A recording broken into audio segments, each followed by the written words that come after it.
Lawyers of Reddit, what's the most laughable I am not a lawyer, but claim you've ever read? When I was a judicial intern, I saw an arraignment where the defendant claimed the court had no power over her because she was a sovereign citizen who did not recognize the federal or state governments. Later learned that her sole source of income was Social Security. I'm a lawyer in the US. And for some reason people are obsessed with common law marriage. I see people on Reddit and even hear them IRL warning other people about how you've lived with her for more than X years. You're common law married, so you have to take that into account. Or well, we've been living in the same apartment together for X years, so we're common law married now. Double quote. And NBSP. Common law marriage is only a thing that can be done in a small handful of US states now. And there are requirements to it. You have to hold yourself out as being married, live together, present yourselves to the world as being married, etc. You're not going to wake up one day and accidentally be common law married. Double quote. And NBSP. Common law marriage is only a thing that can be done in a small handful of US states now, and there are requirements to it. You have to hold yourself out as being married, live together, present yourselves to the world as being married, etc. You're not going to wake up one day and accidentally be common law married. As a lawyer, I love seeing all of the Facebook posts telling Facebook what they do and do not consent to. It's the online equivalent of Michael Scott declaring bankruptcy. I've found that Redditors are absolutely obsessed with correcting each other with the idea that assault and battery are often confused, and that assault only ever means to put someone in fear of imminent harm. To the point where if I even point out that that is only true sometimes, in some places, I will be downvoted. Roughly a third of states define assault as some version of purposely, knowingly or recklessly causes bodily injury to another. My favorite was on advice for home invasion. According to the poster, you could shoot or kill anyone who comes in uninvited. Absolutely not the case. Because self-defense by definition requires reasonable force. It's more lenient in some states and even more lenient in rural areas. But it's just irresponsible to spread this kind of misinformation. Copyright infringement. All you have to do is change 3 things. Double quote. That's called a derivative work. Still copyright infringement. What you actually have to do is not copy.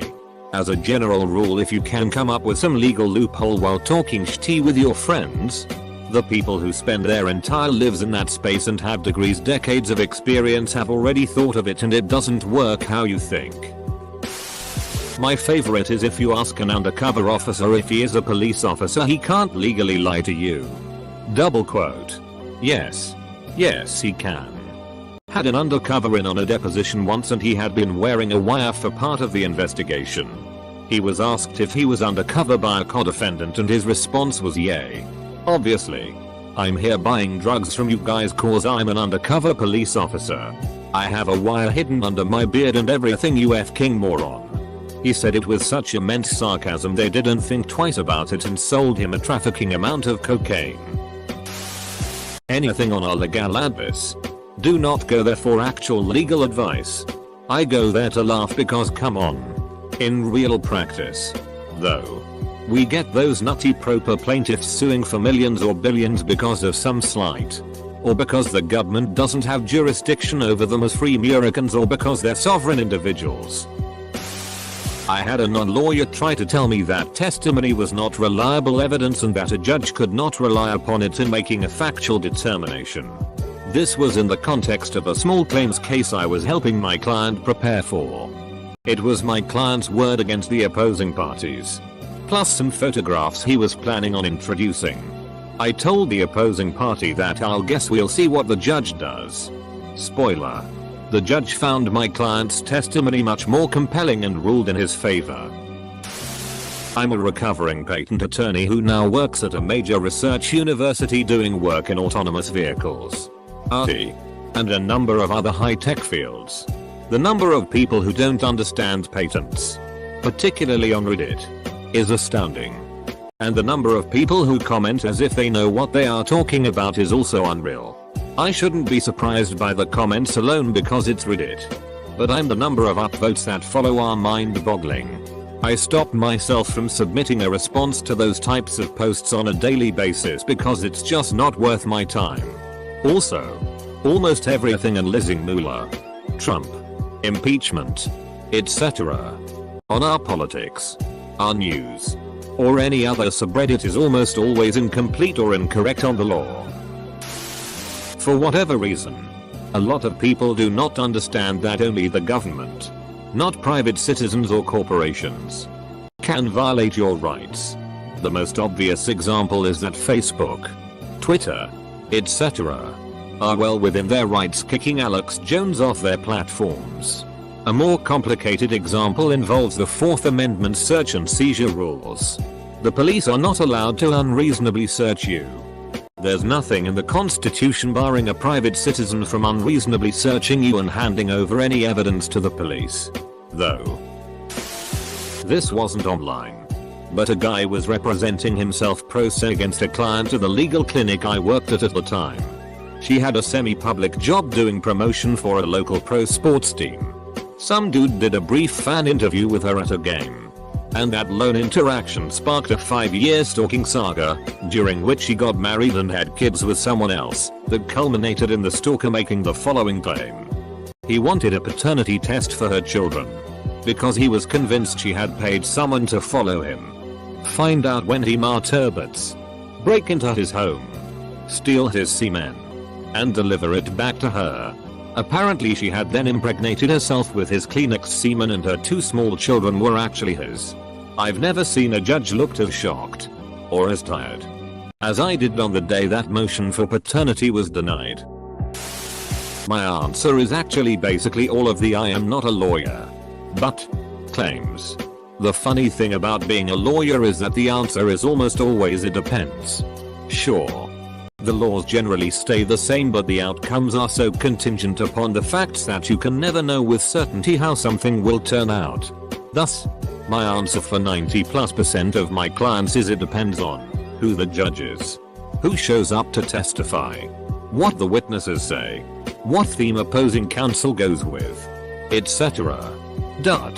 More importantly, we are not allowed to guarantee results and for good reason. The simple fact of the matter is judges, juries, prosecutors, and opposing counsel can make different decisions based on identical facts and laws. I think the only time I am not a lawyer, but would be appropriate is if someone is saying I am not a lawyer, but you need to consult with an attorney. Double quote. The sovereign citizen stuff is my favorite. The United States is a corporation and the law of the seas applies. Just look at the fringe on that flag. I do not consent to jurisdiction. Double quote. And X200B. Runner up is you can't show me any law that requires me to pay federal income tax. Double quote. Most of these AskReddit threads asking questions of lawyers are just strings of comments from people saying I'm not a lawyer but, and then speculating wildly about the law. It's entertaining, but useless to actually getting the question answered. One of my clients was told by someone on the staff of the nursing home where her mother lives that if an enduring power of attorney, basically a power of attorney made in contemplation of future mental incapacity that unlike most powers of attorney does not become invalid if the donor becomes incapacitated, is voided if the original staples that held the pages together are removed. I can see a tiny grain of truth to this in that if the validity of the document was contested, the fact that it had been taken apart and stapled together again might be some evidence to support that, but there is no way that evidence alone would determine the issue. And don't even get me started about people who use the term hearsay but don't know what it means. This has become an epidemic. My favorite. The judge cannot determine this matter because he is a member of the Freemasons. And the Freemasons do not believe in the concept of private property. This case ended with the non-lawyer accusing everyone of being a Freemason. The same non-lawyer also ran an appeal in that case based on the fact that the judge was not a real judge, because the judge had not taken his oath of office. The non-lawyer had dug up a transcript of the judge's swearing-in ceremony which read Judge Smith takes oath of office. When the judge took his oath, instead of the actual words of the oath, the non-lawyer referred to outdated and repealed laws from 1730, which said all oaths had to be transcribed word for word, as a basis for the fact that the judge was not a real judge. It isn't a tale from back in my public defendering days. Sovereign citizens are a special kind of stupid. Percentage-wise, I don't know how many of them are true believers and how many think they've just found some clever loophole or another. At any rate, they were always the most interesting clients. One of them was a young gent who decided to represent another buddy of his to spin his nonsense to the judge. Unfortunately, the fellow who would become my client was a regular defendant in that same courtroom, so and everyone I knew he wasn't a lawyer.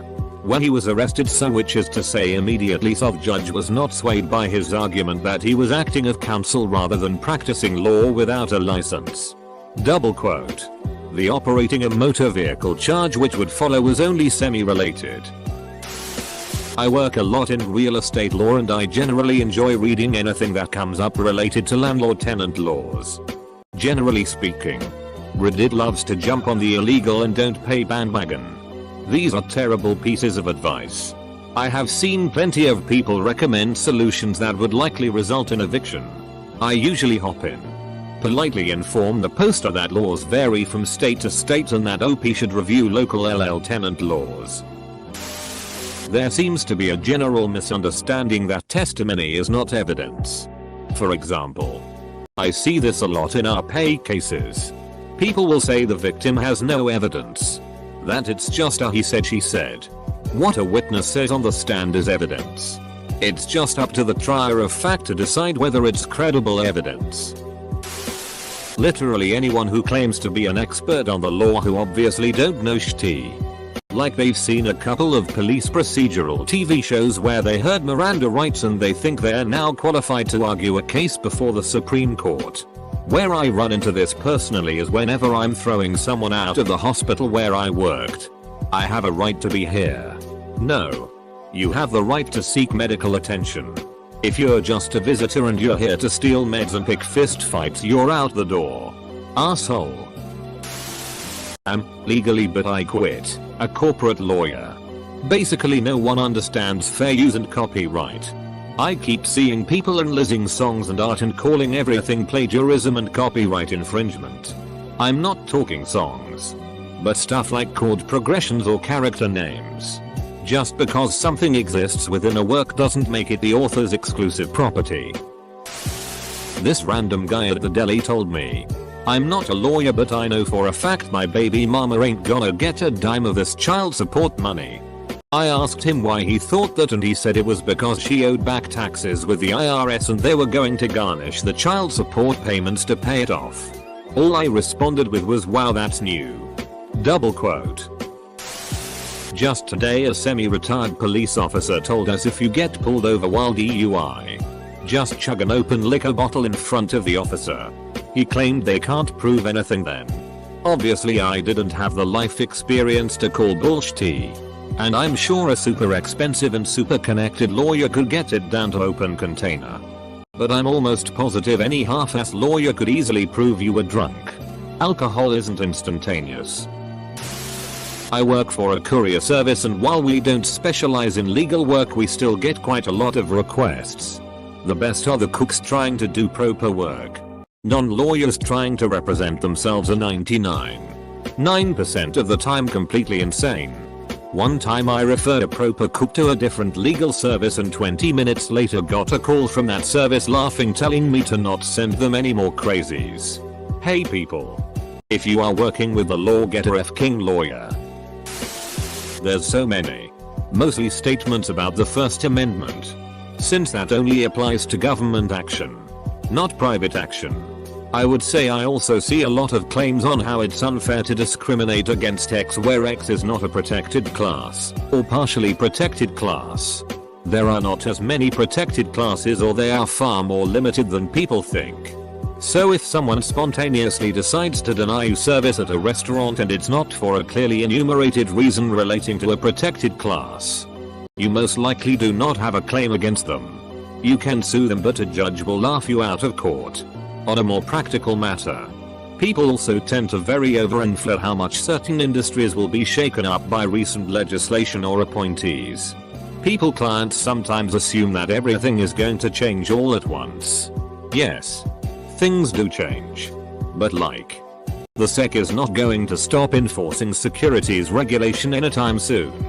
Sarbanes-Oxley is not going anywhere fast. Not sure if this is what you're looking for, but a few clients have wanted us to pressure or strong arm the other side into doing things, or they would come forward with damning evidence. Depending on the circumstances, their game plan often amounts to extortion or blackmail. And despite what TV seems to think is pretty illegal, you'd think people would be more understanding when you say you won't break the law for them. But I guess not. I'm not infringing on the patent. I got it from Google Images, which is in the Creative Commons. Double quote. Sadly, have heard this defense more than once. And yes, when they say patent, they are usually infringing either a trademark or copyright. Usually people in the graphics design department. Also, fonts is a big one. Do we have a license for that font? Of course. I downloaded it from FR3E fonts. Why? Double quote. Mexican lawyer here. Had an argument with my dad about the ownership of an apartment my mom kept after the divorce. But I paid for it. That may be so. But you put it in my mom's name and legally agreed to let her keep it during the divorce proceedings. You even signed the judicial agreement that says so. Yeah. But I paid for it, I understand. But that's not how property works. If you put it in her name and didn't contest it in the divorce, it's hers. I don't understand. If I paid for it, it's mine. That's how property works. I could have it back if I wanted. Double quote. Spoilers. He could not. Totally not a response to the question, but one of my most memorable cases. When I was a baby lawyer doing insurance defense, a woman was late on her premium payment and left a check with her broker right at close on a Friday. Broker just put it in a drawer BC she wanted to go home. Insured got into an accident the next day, and when the complainant called the company, they told him the policy had been cancelled for non-payment. That man went bonkers and tracked down the insured and busted up her car windows and harassed her before being arrested. The policy info was updated Monday morning when the broker got back to the office, but the insured was so upset that she sued the company for $1 million. Every week that we didn't pay, she filed an amended complaint adding $1 million to the claim and adding whichever lawyer was unlucky enough to cross her as a defendant. By the time the case was over, I'd had to appear in court over a dozen times.